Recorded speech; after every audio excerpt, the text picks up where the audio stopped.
Nah, kayak ti upre kata upre makren menyu nih nasi nah bentuk nyeneng đất này nhà xây bộ nhung vặt nhằm bò nhà nuôi là cái bộ sâu này bộ dân rồi không ăn gì cả này mà gọi bình phước mà tôi điêu nó hot này nè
Mình đây như thế này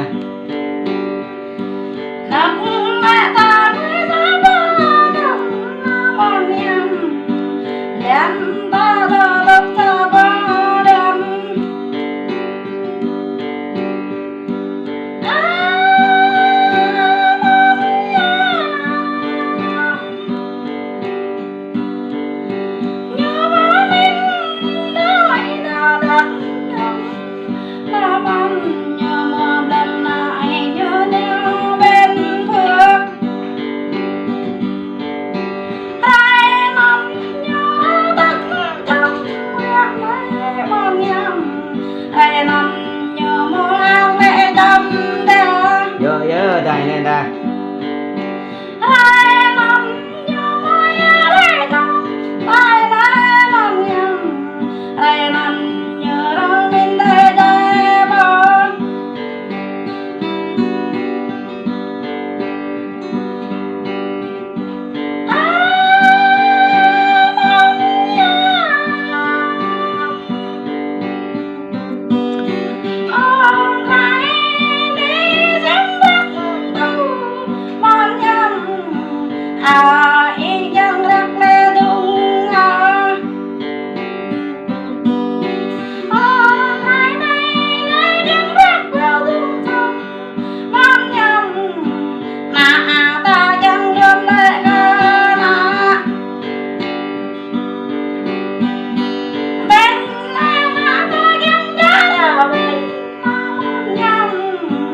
đây là món nhâm con ninh đây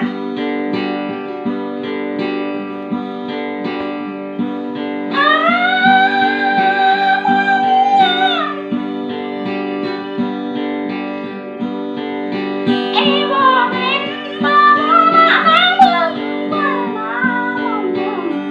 em bỏ bên ta cái này ta mừng nét bỏ bên nữa dạ Hãy subscribe cho kênh Ghiền Mì Gõ để không bỏ lỡ những video